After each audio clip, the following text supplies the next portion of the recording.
হরে কৃষ্ণ।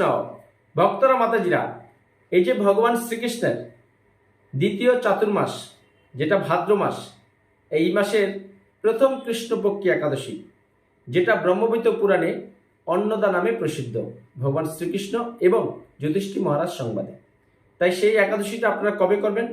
বিভিন্ন শাস্ত্র, বিভিন্ন মাধ্যম কি বলছে? হ্যাঁ, এই তারিখ সেই তারিখ, কোথাও বলবে আপনাকে 19 তারিখ, কোথাও বলবে 20 তারিখ, কিন্তু না, যেটা আমাদের চান্দ্র ও বৈষ্ণব পঞ্জিকা সর্বশাস্ত্র সিদ্ধান্ত হয়েছে আগামী 19শে আগস্ট, হ্যাঁ, এই ভাদ্র মাসের কৃষ্ণপক্ষী একাদশী, যেটা আপনার ব্রহ্মবৈত পুরাণে ভগবান শ্রীকৃষ্ণ এবং যুধিষ্ঠির সংবাদে বর্ণিত আছে অন্নদা নামে। তাই এই একাদশীটা যদি আপনারা নিষ্ঠার সাথে পালন করেন, তা আপনার জীবনের সমস্ত পাপ ক্ষয় হয়ে যাবে। তাই আপনি একটা সুন্দর, এত সুবর্ণ সুযোগ পেয়ে কেন হাতছাড়া করবেন?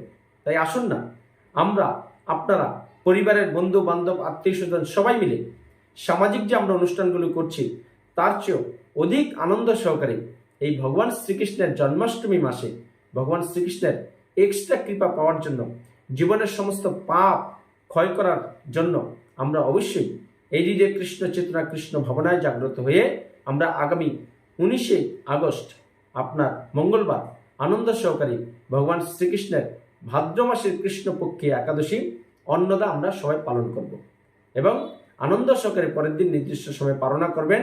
তাহলে ভগবান শ্রীকৃষ্ণের কৃপা সঞ্চয় করতে পারবেন। তাই সবাই ভালো থাকুন, সুস্থ থাকুন, আমাদের চ্যানেলটা সাবস্ক্রাইব করে রাখুন। আপনি সুন্দর সুন্দর ধর্মীয় তথ্যগুলো ঘরে বসে শ্রবণ করতে পারবেন। হরে কৃষ্ণ।